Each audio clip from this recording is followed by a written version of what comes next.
Hoy vamos a estar trabajando un pasaje extenso. Hechos capítulo 4, versículos 23 al 35, es el texto que hoy vamos a trabajar, es el fragmento que hoy vamos a meditar, el que vamos a analizar, estudiar. Y me gustaría entregar este tiempo de la palabra en oración al Señor, buscando que Dios hable a nuestras vidas.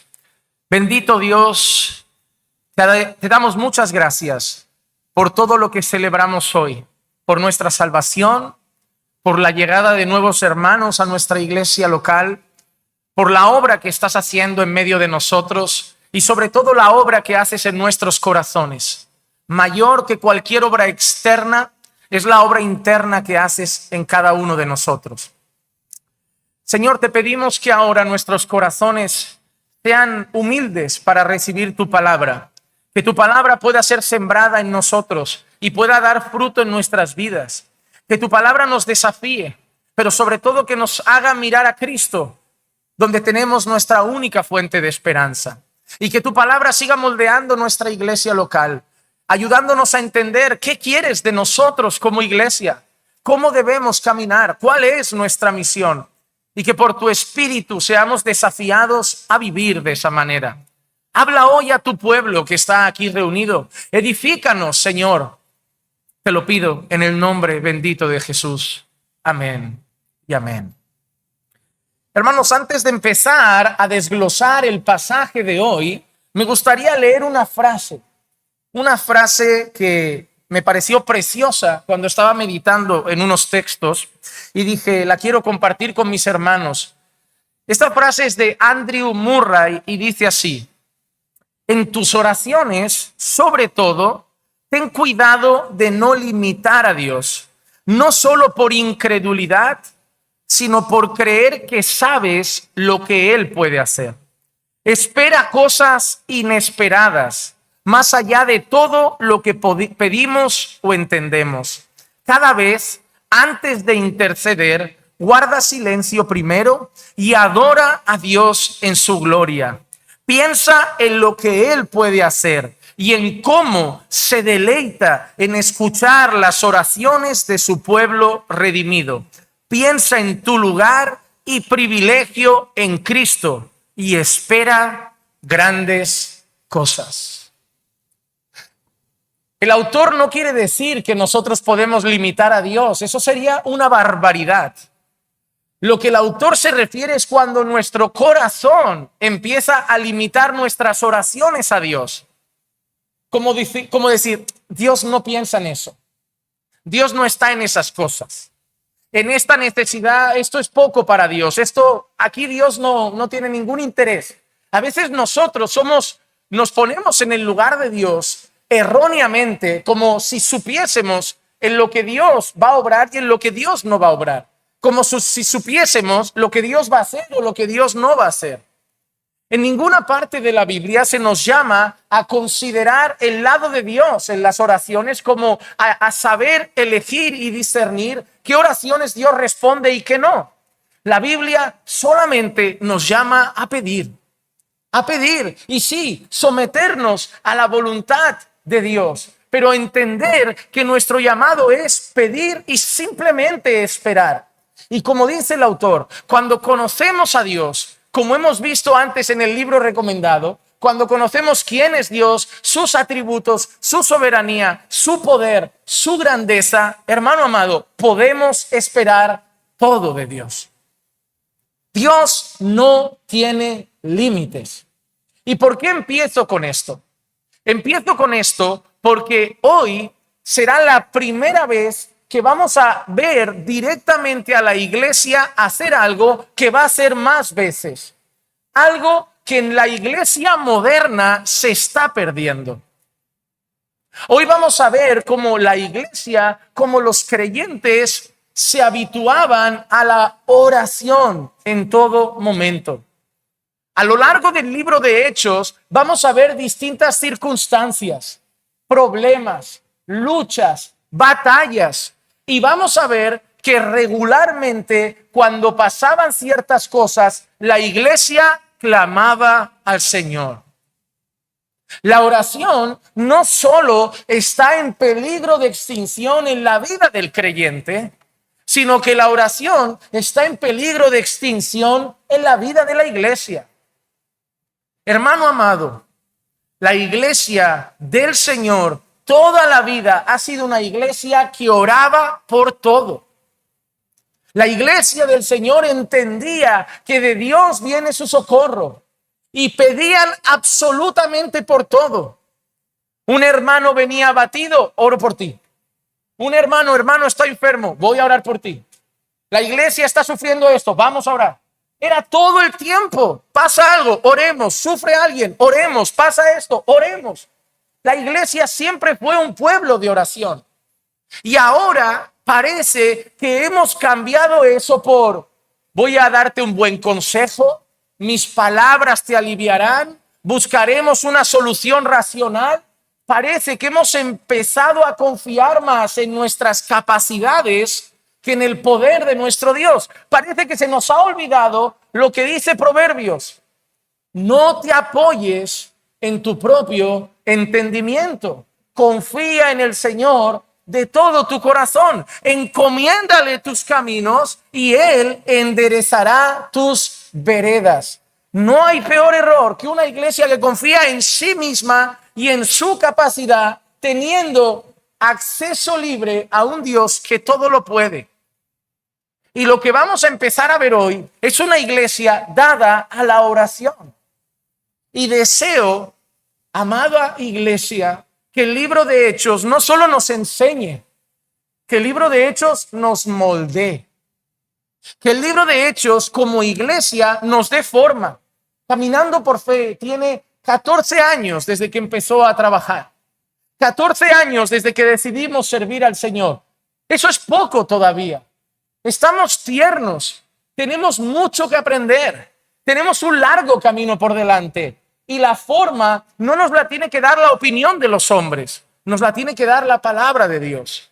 Y el libro de Hechos es un libro excelente, donde vamos a ver a los creyentes vivir la fe en armonía, en comunión como iglesia.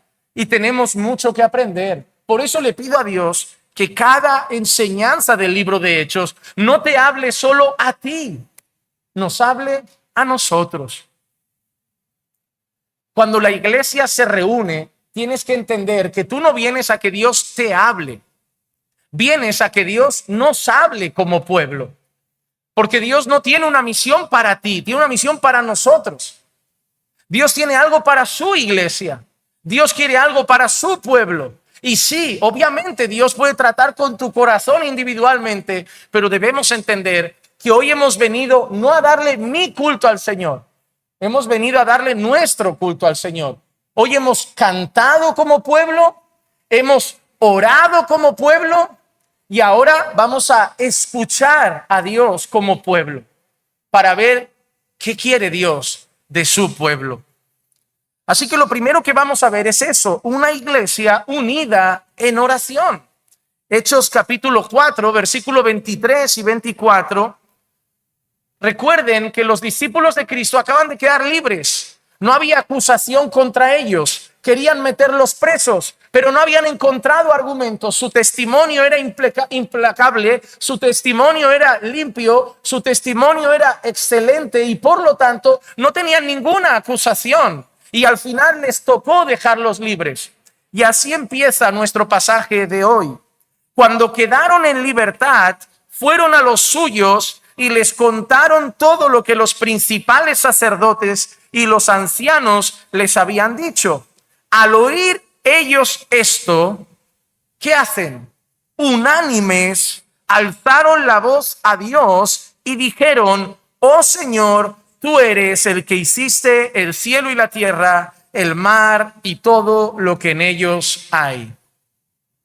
Es decir, Pedro y Juan salen del interrogatorio, salen de haber sido interrogados para ser metidos presos, no encuentran nada contra ellos, no encuentran argumento ni acusación, y cuando salen liberados, lo primero que van a hacer es contarlo a la iglesia.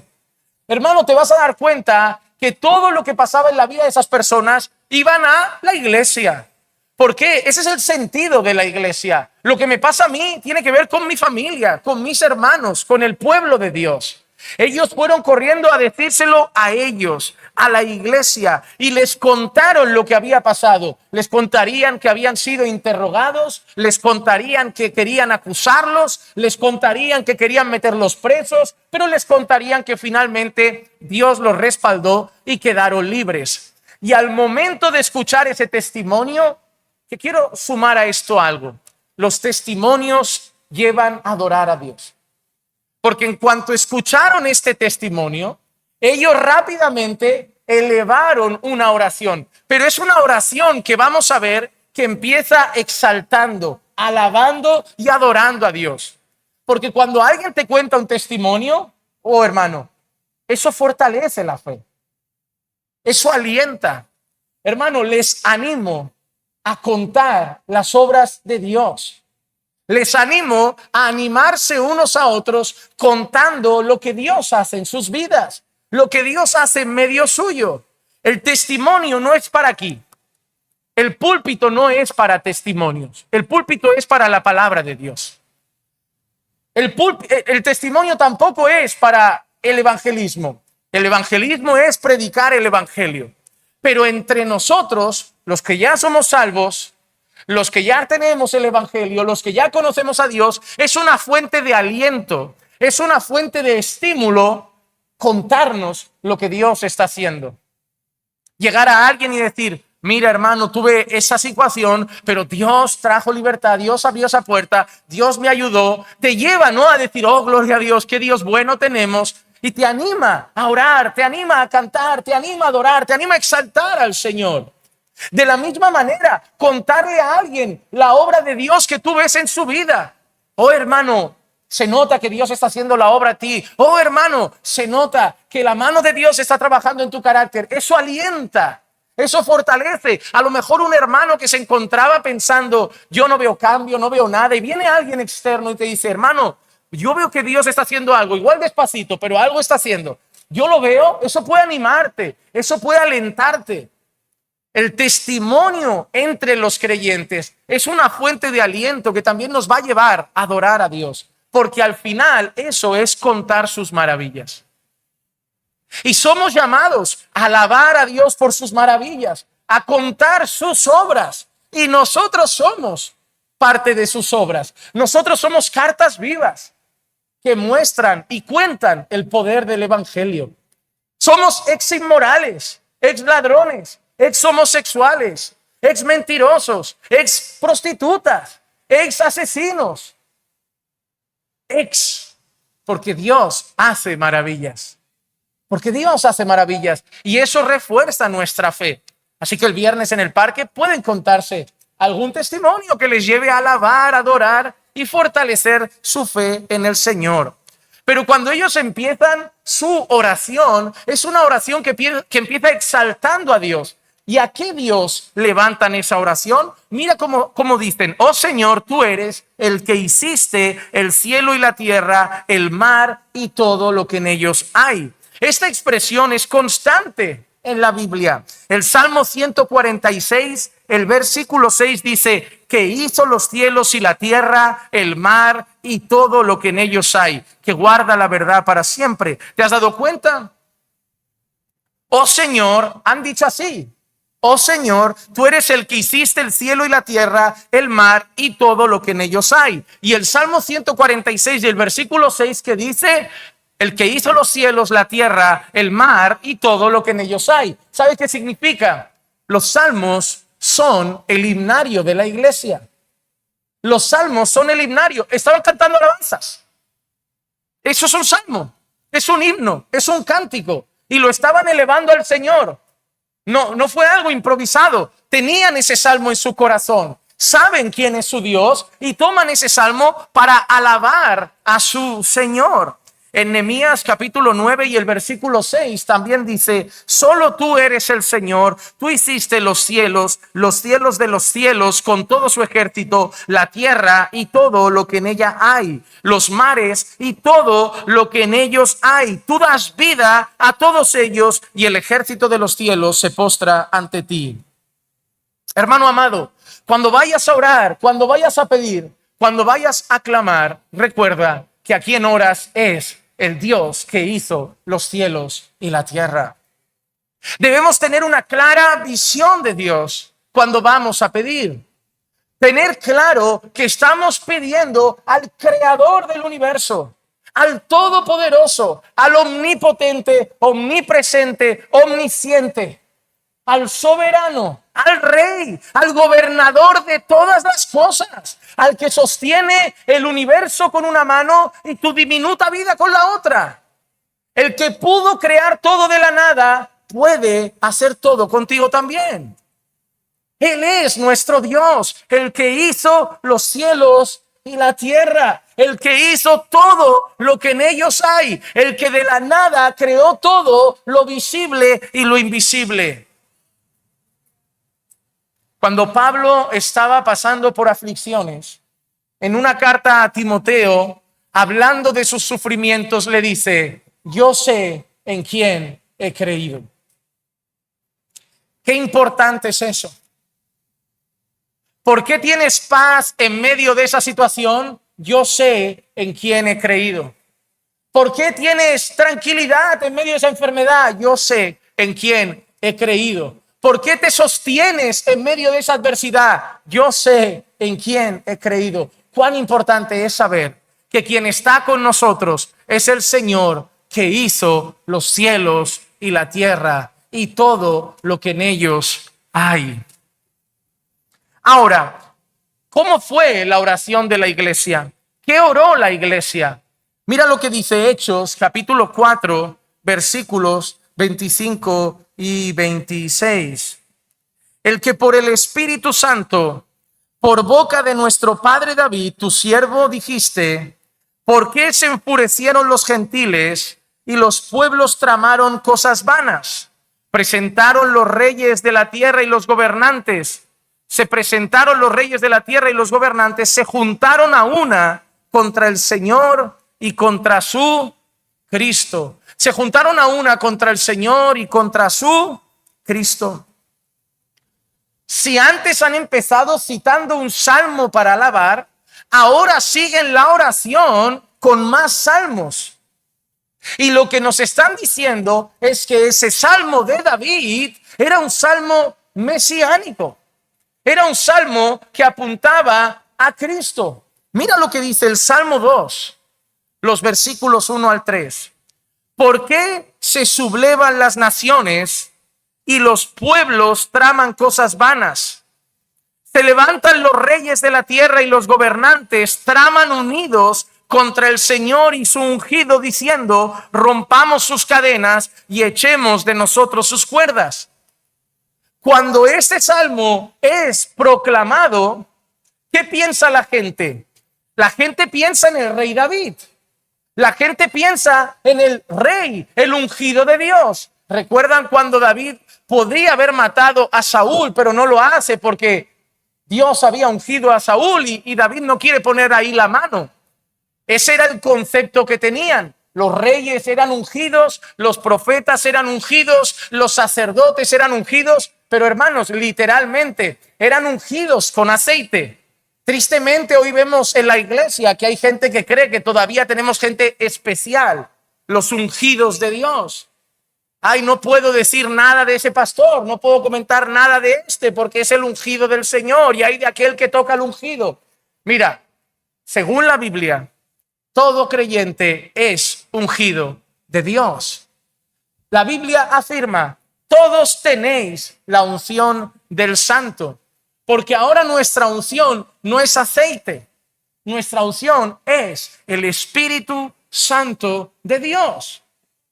Y si antes los sacerdotes eran ungidos, la Biblia dice que ahora en Cristo todos nosotros somos real sacerdocio.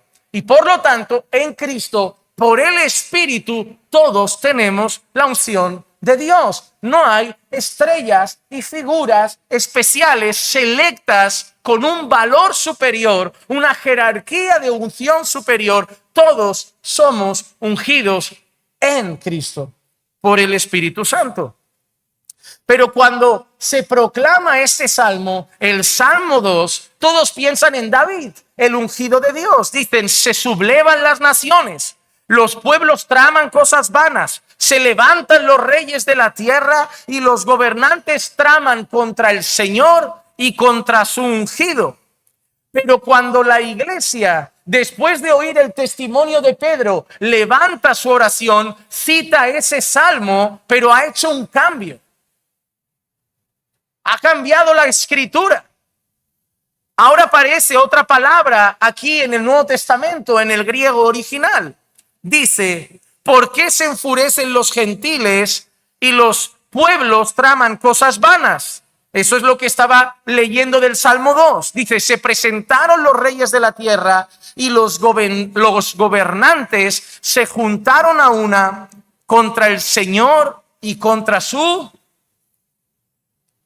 ¿Saben qué está diciendo la iglesia con esta oración? ¿Saben lo que está diciendo la iglesia con este clamor?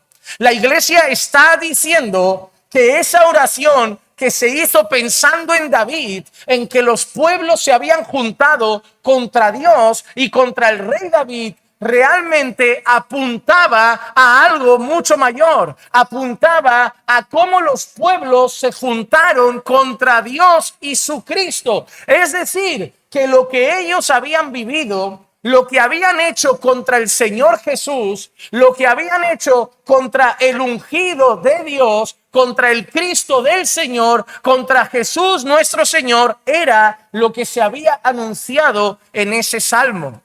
Ahí nosotros podemos ver, amada iglesia, cómo es verdad lo que dice la palabra, que desde la ley, los salmos y los profetas, todo se trata de Jesús. Todo se trata de Jesús. El verdadero ungido contra quien se levantaron las naciones, el verdadero ungido con el que se habían levantado los pueblos, no era el rey David, era Cristo el Señor. Esta iglesia no es una iglesia solamente que ora, es una iglesia que conoce la Escritura. Esta iglesia tiene su oración llena de salmos. Tiene su oración llena de Biblia. Esta iglesia no está orando cualquier cosa, está citando la palabra de Dios. Así que tenemos una iglesia llena de oración y una iglesia llena de palabra. Una vez al famoso predicador inglés Charles Spurgeon le preguntaron, ¿qué es más importante? ¿La oración o la palabra? ¿Qué es más importante? ¿La oración o la palabra? Y Charles Spurgeon dijo, déjame responderte con otra pregunta. ¿Qué es más importante, inspirar o expirar? La respuesta está implícita. No puedes vivir solo, vas a morir. Y tampoco puedes vivir así. Tarde o temprano, no lo voy a hacer, no quiero que me vean morado. Hemos hablado de que hoy no se desmaye nadie, falta que por escenificar esto acabe yo en el suelo. Pero lo que él dice es que no se puede vivir solo de oración. Y no se puede vivir solo leyendo Biblia. Nosotros como creyentes necesitamos palabra y oración. Si tú solo oras sin conocimiento bíblico, nada te garantiza que tus oraciones son correctas. Porque el conocimiento bíblico te va a decir quién es Dios, cómo es Dios, qué quiere Dios, qué le agrada a Dios, cómo son las oraciones que Dios recibe. Pero si tú solo lees y no oras, hay un peligro. Tu corazón se puede llenar de envanecimiento. Puedes estar seco, como una persona que es simplemente una persona llena de conocimiento intelectual y académico, pero sin vida. Si tú te encuentras personas que te recitan mucha Biblia, que te hablan mucho de la palabra, que leen muchos libros, pero ves que están llenos de orgullo, de soberbia, de arrogancia, te vas a dar cuenta que si son sinceros, pregúntales, ¿cuánto oras? Y te van a decir, muy poquito. Y ahí vas a ver que el efecto de la lectura no está casando en el corazón por la ausencia de una buena vida de oración. Pero también te puedes encontrar personas que están orando mal y tú les dices, oye, esto de decretar, de declarar, de estas cosas que estáis haciendo, este tipo de oración, yo ato, yo amarro, yo desato, yo abro el cielo, yo lo cierro, yo abro el infierno, yo ato al demonio, yo ato al diablo, esas cosas no son, pero yo aprendí a orar así, pero no está en la Biblia. Entonces, las dos cosas son necesarias. Necesito conocer y necesito orar.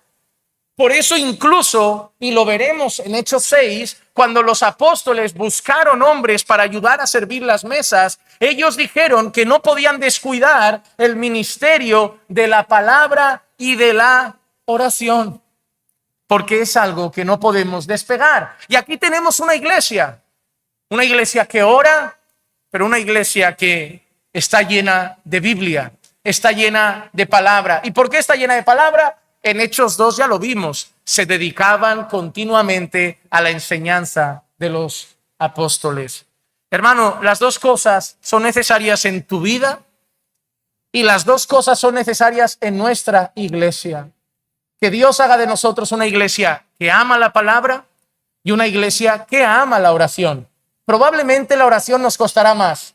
¿Y sabes por qué? Precisamente porque la oración es lo que más va a golpear tu carne. A tu carne no le va a importar leer, pero le va a importar postrar su corazón delante del Señor. Así que vamos a seguir con la oración que está haciendo esta iglesia. Pero antes de seguir con esta oración, en las palabras que ellos pronuncian, en las palabras que ellos proclaman, nos van a hablar de una amistad rara, una amistad que nadie se imaginaba. Hechos capítulo 4, versículo 27 dice, porque en verdad en esta ciudad se unieron tanto Herodes como Poncio Pilato, juntamente con los gentiles y los pueblos de Israel, contra tu santo siervo Jesús, a quien tú ungiste. ¿Quiénes se han unido? Se han unido Herodes, Poncio Pilato, gentiles y judíos. Hermano amado, esta gente se odia. Esta gente no se cae bien. Esta gente no se habla. Pero estas personas dejaron de ser enemigos por un propósito, hacer mal al que ellos consideraban un enemigo común. Personas que nunca tuvieron nada que contarse, que nunca tuvieron nada que decirse, que nunca tuvieron una amistad profunda y ahora se han unido con un fin: acabar con Jesús. Acabar con Jesús. En Lucas capítulo 23, versículos 11 y 12 dice: entonces Herodes con sus soldados, después de tratarle con desprecio y burlarse de él, le vistió con un espléndido manto y le envió de nuevo a Pilato. Y atento a lo que dice ahora. Aquel mismo día, Herodes y Pilato se hicieron amigos, porque antes habían estado enemistados el uno con el otro. El día que se unieron para acabar con Jesús, empezó una bonita amistad. Hermano amado, que si algún día tienes que empezar una amistad, que sea para hacer bien, que sea para bendecir, que sea para sumar, que sea para impartir gracia.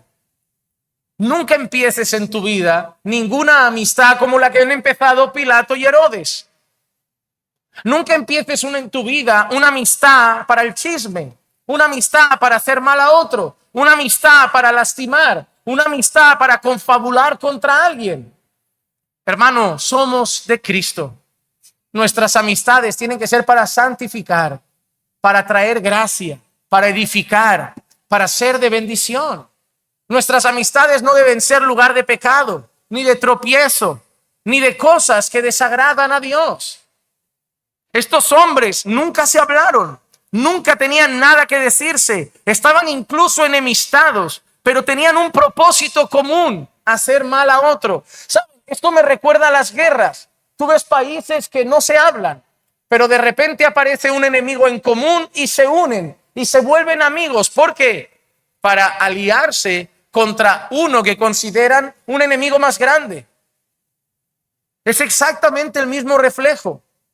Ejércitos y naciones que no tienen nada que ver el uno con el otro, pero un día deciden unirse para acabar con un enemigo común. Hermano amado, eso pasó contra el Señor Jesús. Pueblos que no se querían, que no se respetaban, judíos y gentiles, Herodes y Pilato, unidos con un único propósito: acabar con el Señor Jesucristo. Pero, ahora viene una enseñanza que tiene que ver con este libro que hemos hablado. Una enseñanza que tiene que ver con esa convivencia de la responsabilidad del hombre junto con la soberanía de Dios. Mira lo que sigue diciendo Hechos capítulo 4, versículo 27 y 28. Porque en verdad, en esta ciudad se juntaron tanto Herodes como Poncio Pilato, juntamente con los gentiles y los pueblos de Israel, contra tu santo siervo Jesús, a quien tú ungiste. Pero mira qué dice ahora: para hacer cuanto tu mano y tu propósito habían predestinado que sucediera. ¿Qué nos enseña esto? Que Pilato, Herodes, judíos y gentiles son responsables. No dice los uniste. No dice fueron marionetas sin voluntad que tú llevaste a que se unieran para un complot. No. Fue decisión de ellos. Fue decisión de la maldad de su corazón. Fue decisión de su propia voluntad. Así que ellos fueron responsables de matar a Jesús. Fueron responsables de la crucifixión. Fueron responsables de unirse contra el Cristo. Pero justo después nos dice el texto que todo eso pasó para cumplir el propósito de Dios que había sido predestinado. ¿Los hombres fueron responsables? Sí. ¿Dios cumplió su plan soberano? Sí. Pastor, ¿cómo juntamos eso? El día que lo sepa te lo cuento. No hay nada peor para mí y no hay nada peor para ti que creer que un pastor tiene todas las preguntas y todas las respuestas. No. Si tú miras libros de historia, te vas a dar cuenta que dudas, inquietudes y conflictos en la historia de la iglesia siempre han surgido. Y hay temas que hasta hoy no hay unidad. No son primarios, no afectan a nuestra salvación, pero hay temas que hasta hoy no los ve todo el mundo igual. Pero hay otros temas que, aunque los veamos, no conseguimos en nuestra limitada mente explicarlos con claridad. Déjame hacerte una pregunta. Herodes, Pilato, los judíos y los gentiles, ¿fueron responsables de lo que le hicieron a Jesús? ¿Sí o no? Sí. Herodes, Pilato, los judíos y los gentiles, ¿cumplieron el plan predeterminado por Dios? ¿Cómo se junta eso? No lo sé ni yo, no lo sabes tú. Lo que nosotros debemos saber es que eso es así. Sería orgulloso y soberbio querer entender lo que a veces no podemos entender. Lo que no puedo hacer es negar una evidencia o torcer una evidencia para que entonces me encaje. Y ese es el error que provocó la formación de sectas y de falsas religiones. Es decir, como esto no lo consigo comprender del todo, pero si le doy una torcedurita por aquí, ya me encaja, lo tuerzo. No hay que torcer nada. Hay que aceptar nuestra limitación, nuestros límites. La Biblia dice que Herodes, Poncio Pilato, los judíos y los gentiles se juntaron contra Jesús, se juntaron para crucificar a Cristo, se juntaron contra él. Y al mismo tiempo, la Biblia dice en el versículo 28 que fue para hacer cuanto tu mano y tu propósito había predestinado que sucediera. Lo que sí te puedo garantizar, y de eso no me cabe la menor duda, es que la historia está en las manos de Dios. Y que incluso los actos más malvados y atroces que pasan en la humanidad no se escapan del control de Dios. Dios es soberano y no pasa en este mundo nada que Dios no quiera que pase. En todo Dios tiene un propósito. Y lo que sí yo aceptaré, y le pido a Dios humildad para aceptarlo, y espero que tú también, es que aunque no comprenda muchos de sus propósitos, descanse en lo que sí sé, que su voluntad es buena, agradable y perfecta. Y que ahora no lo entiendo, pero mañana lo entenderé. Hoy miro como espejo, mañana veré completamente. Hoy tengo la limitación del pecado en mi vida. Hoy tengo la limitación de mi propia incapacidad, pero un día en gloria comprenderé el porqué de todas las cosas. Mientras tanto, me queda reposar y descansar mi alma en el Señor. Lo que sé de Dios, y hermano, espero que esto te ayude, a mí me ayuda. Lo que sé seguro de Dios me es suficiente para descansar en lo que no sé seguro de Dios. Yo soy una persona que, como tú, convive con partes de mi historia, de mi vida, de mi mente, de mi conocimiento, que tienen preguntas. Y nada me garantiza que un día tendré respuestas, porque cuando leo historiadores, teólogos, filósofos, encuentro que ni siquiera muchos de ellos, más eruditos que yo, tuvieron claras las respuestas. Y no voy a ser tan pedante, orgulloso y arrogante de pensar que esos tremendos sabios y eruditos no llegaron a todas las conclusiones y yo, un limitado hombre, además con muchísimas más distracciones que ellos, voy a llegar a resolver esas cuestiones. Pero mis preguntas no me impiden creer en Dios. Mis inquietudes no me impiden confiar en Él, porque lo que no sé no es tan grande como lo que sí sé. Sé que Dios me ama, sé que Dios me ha salvado, sé que soy su hijo, sé que me sostiene, sé que me cuida, sé que su voluntad es perfecta, sé que en todo tiene un propósito y sé que todo coopera para bien. Sabiendo eso, encuentro reposo en el Señor. Encuentro reposo en el Señor y espero que tú también. No creas que por tener dudas eres menos cristiano, porque si todos abriésemos nuestro corazón, tenemos inquietudes. No dudamos de Dios, ¿eh? Es distinto. No dudamos de Dios. Nuestras dudas no son de Dios. Nuestras preguntas son sobre otras cosas. Nadie cuestiona a Dios. Por eso mi fe no es avalada. No entiendo cosas, no entiendo textos, no entiendo situaciones, pero no cuestiono a Dios. Porque yo sé en quién he creído. Ahora, después de exaltar a Dios, después de mostrar lo que Dios ha hecho y su soberanía, ahora la oración llega con un pedido. Versículos 29 y 30 dice: y ahora, Señor, considera sus amenazas y permite que tus siervos hablen tu palabra con toda confianza, mientras extiendes tu mano para que se hagan curaciones, señales y prodigios mediante el nombre de tu santo siervo Jesús. Hermano, están viviendo amenazas. Las cosas no están saliendo bien. Hay opresión. Y ya saben todos que las autoridades tienen los ojos puestos sobre ellos, pero no se acobardan. No se esconden. No echan atrás. Al revés, van a Dios y piden dos cosas. Danos valentía y confianza para seguir predicando. Y respáldanos con señales, con prodigios, con milagros en el nombre de Jesús.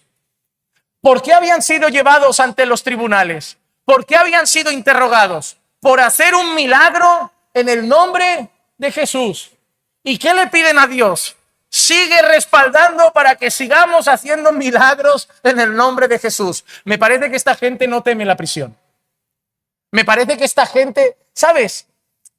Seguro, aunque el texto no lo diga, que se levantó algún hermano diciendo: hay que ser más sabios, hay que ser más prudentes, hay que tener más cuidado, porque hoy en día se disfraza de sabiduría y cautela la cobardía.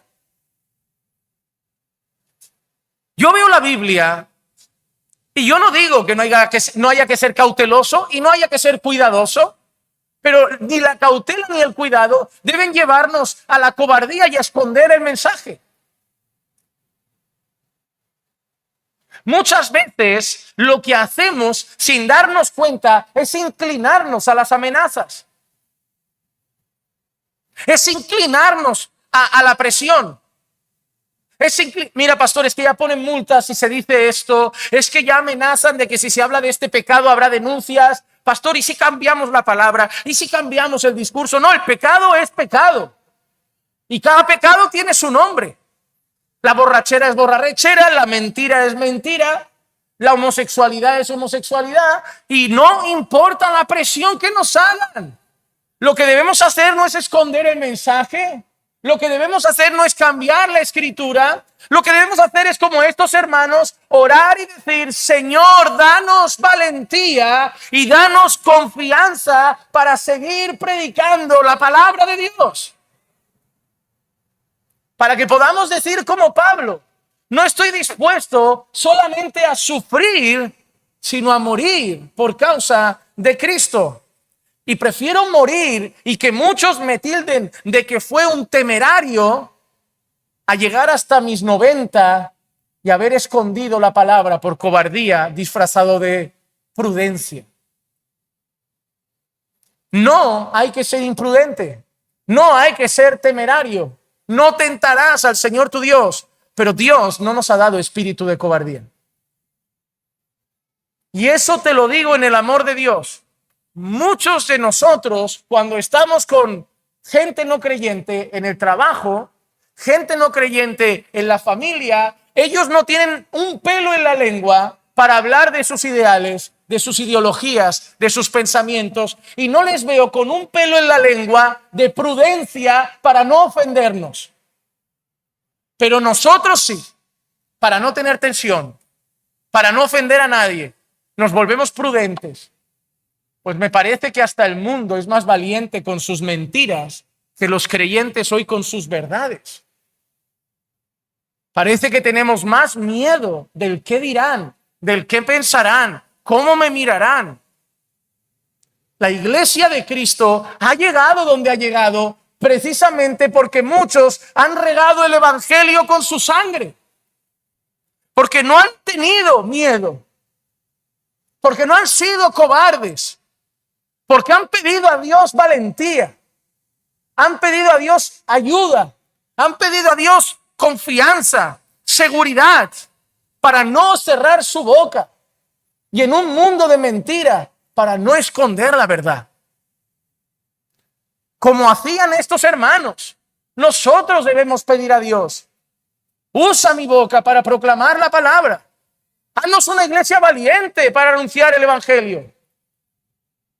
En un mundo donde los pecados son tolerados y donde la iglesia, incluso al hablar de santidad, se es tachada de legalista.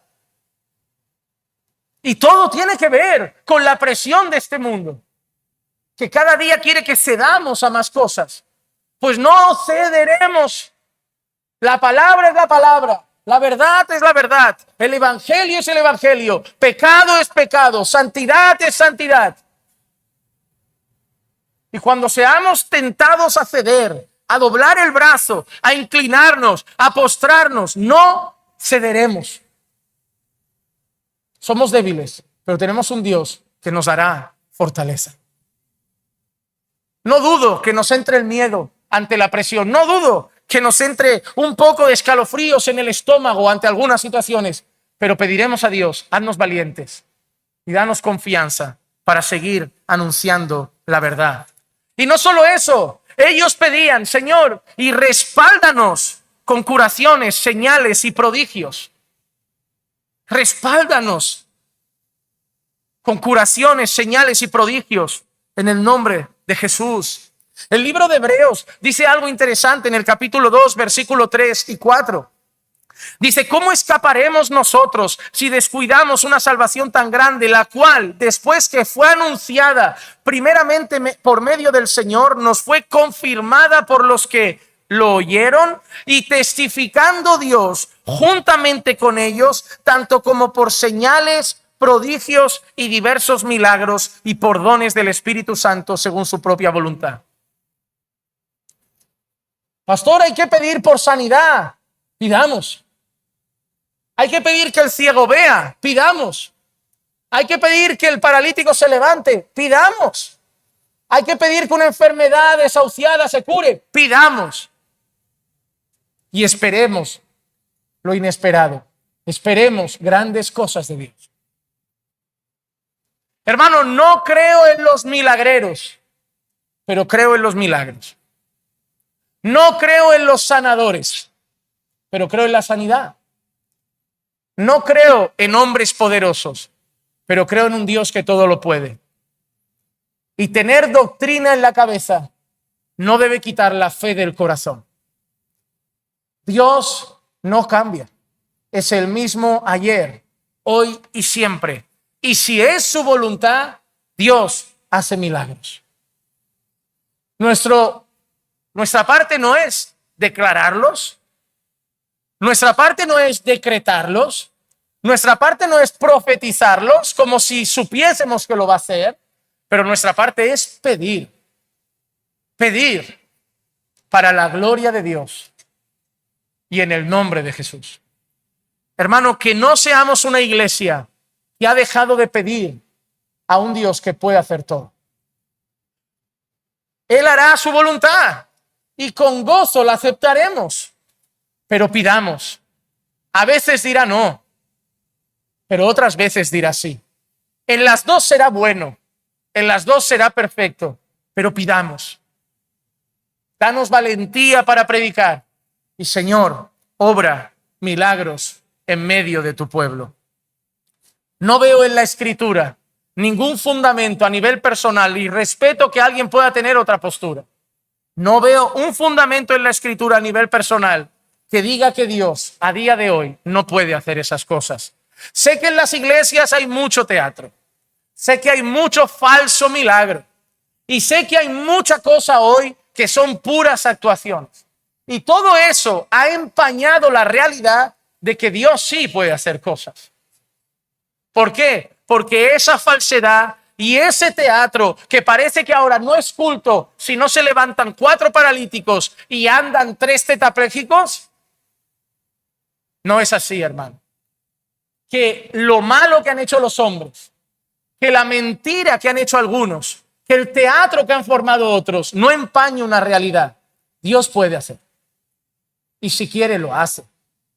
Nosotros, repito, y esa frase grabada en mi corazón está: no creo en los milagreros y no creo en los sanadores, pero creo en un Dios que puede sanar y hace milagros. Cuando quiere, como quiere, donde quiere, si quiere, con quien quiere, porque Él es Dios. Pero yo no he dejado de pedir y no dejaré de hacer. Y espero que tú tampoco dejes de pedir a Dios. Y ahora vemos lo hermoso, la respuesta que llega del cielo.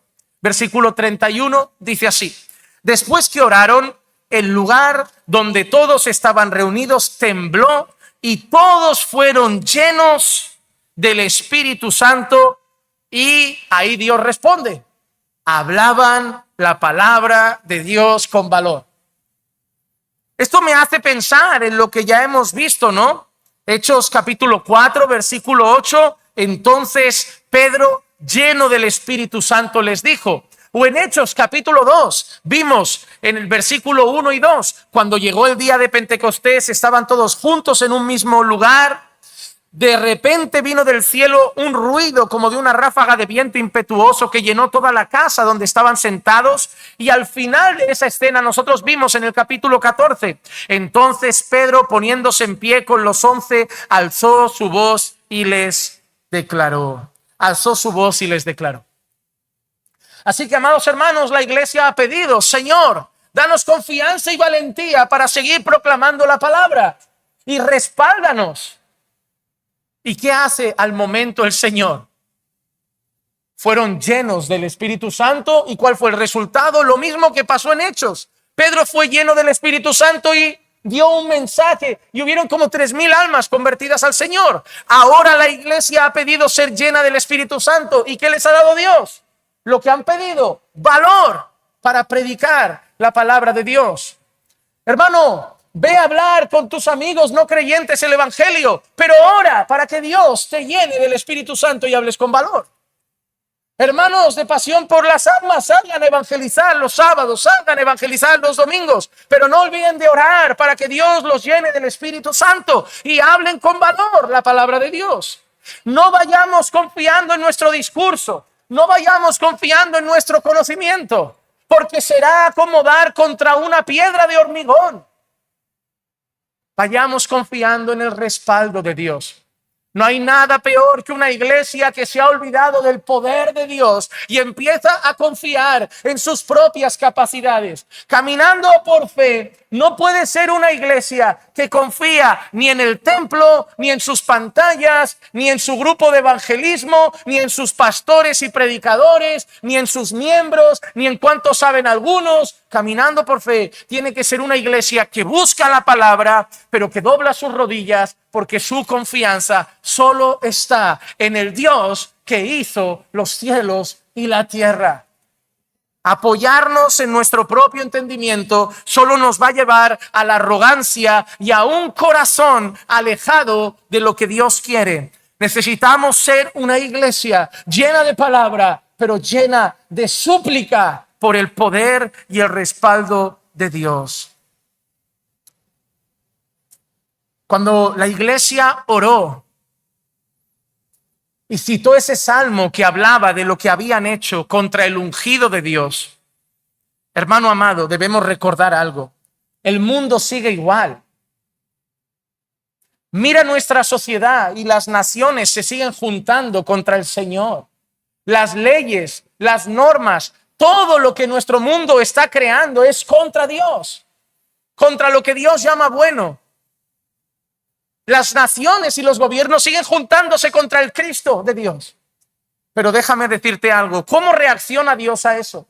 ¿Cómo reacciona Dios a que las naciones se junten contra Él? Déjame leerte rápido el Salmo capítulo 2. El versículo siguiente, el versículo 4 dice: el que se sienta como rey en los cielos se ríe. El Señor se burla de ellos. Mientras el mundo se junta contra Dios, Dios se ríe. Dios se ríe. Porque ¿sabes qué? El mundo no puede hacer nada contra sus propósitos. Es como si Dios dijese de esta manera: os habéis juntado contra Cristo, lo habéis crucificado, pero ¿dónde está hoy? Resucitó al tercer día, la muerte ha sido vencida y ahora ha ascendido en gloria y está a mi diestra con poder y majestad. El mundo puede tramar, pero nada pueden hacer contra el Dios Todopoderoso. Y por eso cuando los gobiernos se juntan, lo único que puede hacer Dios es reír. Porque no hay nada más cómico que hombres queriendo pelear contra Dios. ¿Y cuál es el llamado de Dios a los hombres en medio de todo esto, iglesia? El mismo Salmo, el capítulo 2, el versículo 12 dice: honrad al Hijo para que no se enoje y perezcáis en el camino, pues puede inflamarse de repente su ira. Cuán bienaventurados son todos los que en Él se refugian. Puede ser que aquí hoy haya personas que están burlándose o peleando contra Dios, diciendo: yo vivo como quiero, Dios no manda en mi vida, Dios no hace nada en mí, yo hago lo que me da la gana. Está bien, pero recuerda que desde los cielos Dios no está llorando: ay, me ignora, no me quiere. No, Dios se ríe como diciendo: juega, porque un día estarás aquí. Un día estarás aquí, porque al hombre se le ha dado morir una vez y después viene el juicio. Y nadie escapará. Juega, búrlate, pelea, regocíjate, como si yo no existiera. Pero déjame decirte algo: un día verás que existo. Un día verás que soy real. ¿Y sabes qué? ese día será terrible para ti. Pero si hoy, en lugar de burlarte, en lugar de vivir de espaldas a Dios, en lugar de querer vivir una vida como si Dios no existiera, si hoy, por el contrario, decides reconocer que has vivido así, decides reconocer que has vivido en pecado, decides reconocer que has vivido de espaldas a Dios y decides correr arrepentido a refugiarte en Cristo, su ungido, ya no tienes nada que temer. Porque ya no tendrás la ira de Dios sobre ti, sino su favor, su amor. Y en Cristo lo podrás llamar Padre. Por eso hoy te llamo no a vivir como si estuvieras peleándote contra Dios o como si Dios no existiera. Hoy te llamo a arrepentirte de tus pecados y a correr para encontrar tu refugio en Cristo. Porque lo único que te puede librar de la ira de Dios venidera es estar refugiado en Cristo, nuestra arca, nuestro sumo sacerdote, la sangre preciosa que cubre todas nuestras iniquidades. Y para terminar, y no quiero demorarme en esto, solo leer y mencionar un par de cosas.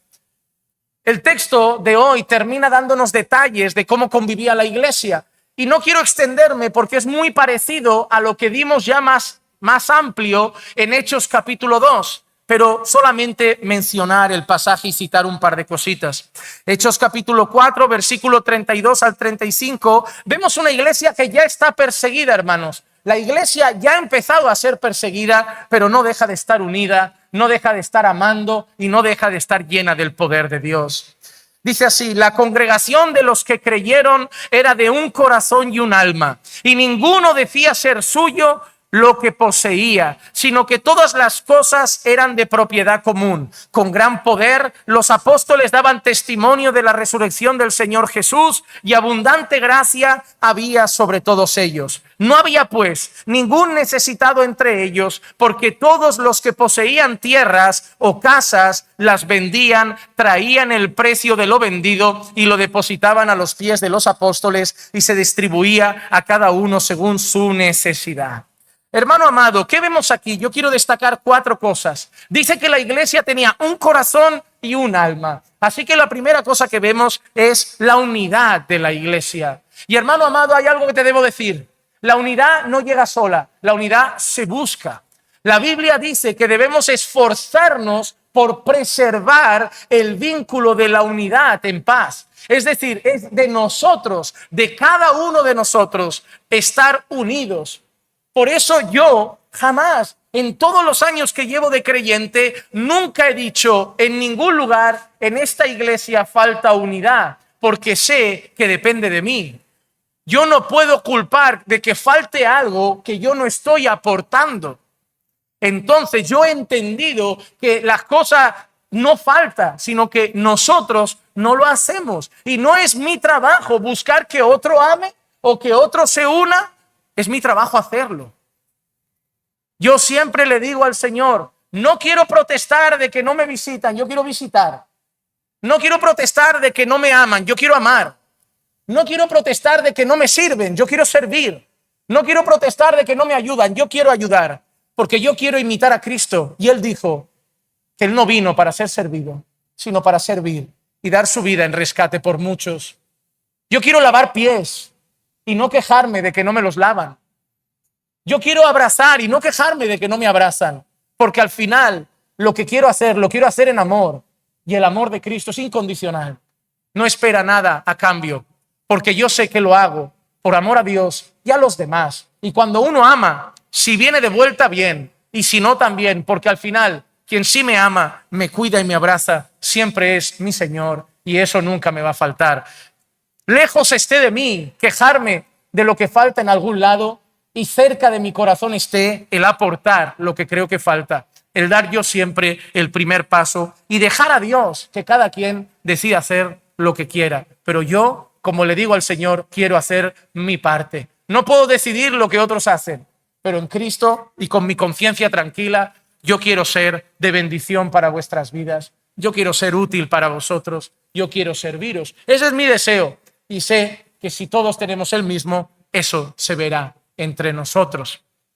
La segunda cosa dice que había un cuidado por las necesidades de los hermanos. La tercera nos enseña que había un desapego por las cosas materiales. Y la cuarta, que los apóstoles testificaban con gran poder de la resurrección de Cristo. Una cosa, algunos han leído este pasaje y quiero matizarlo. Han leído este pasaje y creen que es el fundamento para el comunismo.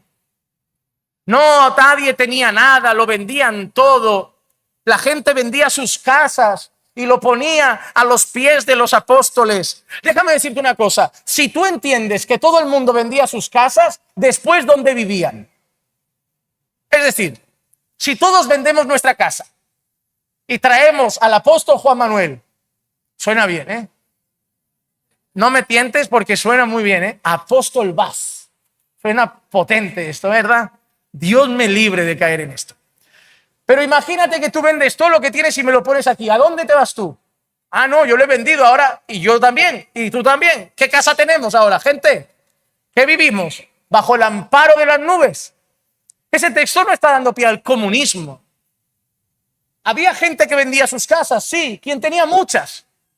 Porque en la iglesia no solo llegaban pobres, llegaban ricos. Y lo que empezó a haber es un desapego por lo material y un cuidado de los necesitados. Porque en la iglesia había gente que por la fe podía ser echado de su trabajo, por la fe podía ser echado de su casa. Y había gente que tenía sobrante, que tenía muchas riquezas. Tú vas a ver que se va a convertir gente como Lidia, una vendedora de telas de púrpura, una mujer prominente. Entonces, de la gente que tenía mucho, daba mucho para que no hubiera necesidad entre los hermanos. Pero este texto no habla de comunismo, de que ahora todos vendan todo y lo traigan aquí y ya yo lo reparto equitativamente. No es lo que enseña el pasaje.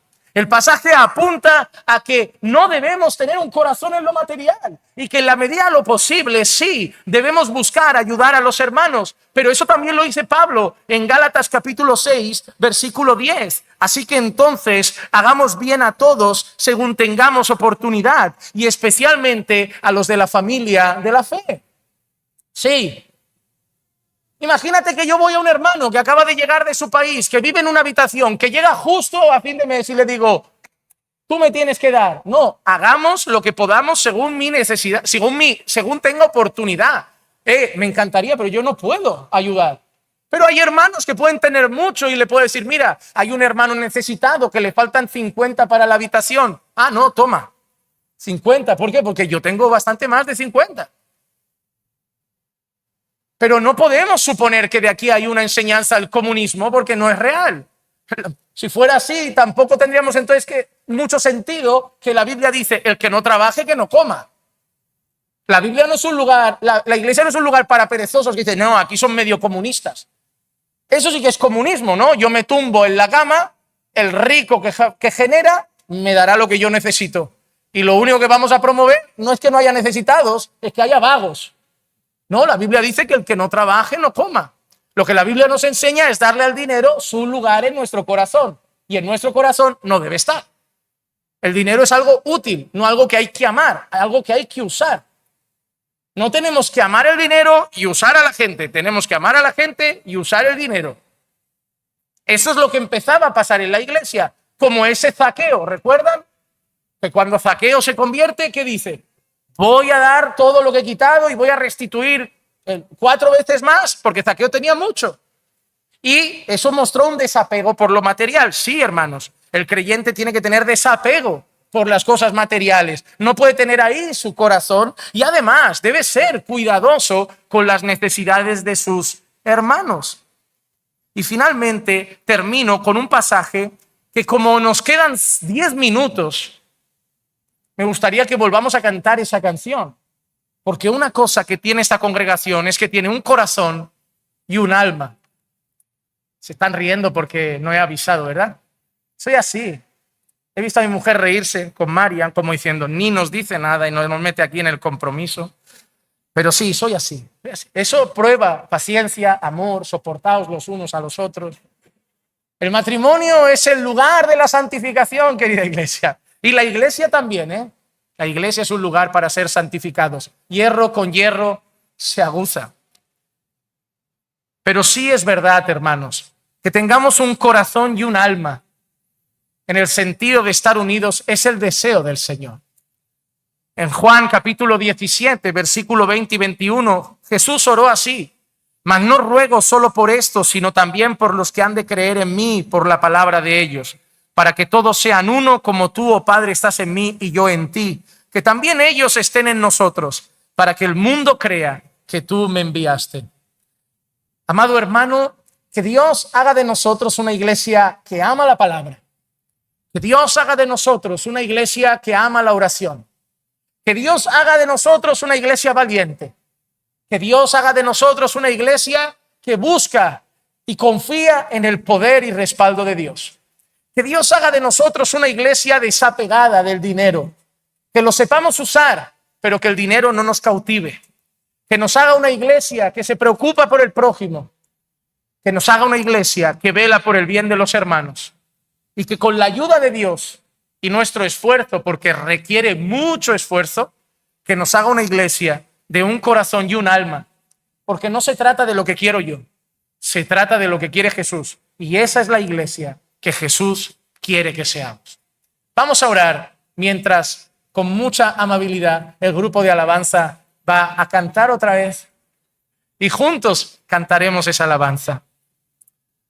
Señor, te damos gracias por tu palabra que un día más nos habla, nos instruye, nos edifica, y te pido que miremos esta palabra de hoy, que la llevemos a nuestro corazón, que la sembremos en nuestra vida y que podamos, bendito Dios, ponerla por obra. Que nos ayudes a manifestar tu palabra en nuestra conducta, en nuestro corazón, en nuestra manera de tratarnos unos a otros, de servirnos, de cuidarnos, de abrazarnos, de preocuparnos por las necesidades unos de otros. Ayúdanos, Padre amado, a que el corazón de mi hermano sea una carga para mí, aunque la necesidad de mi hermano sea una carga para mí, y a buscar ser útil, instrumento en tus manos. No necesitamos cargos para servir, no necesitamos títulos ni rótulos, basta con un corazón servicial, humilde, que desea hacer bien a los demás.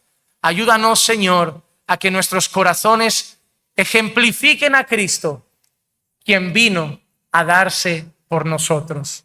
Gracias por todo, en el nombre de Jesús. Amén, amén y amén.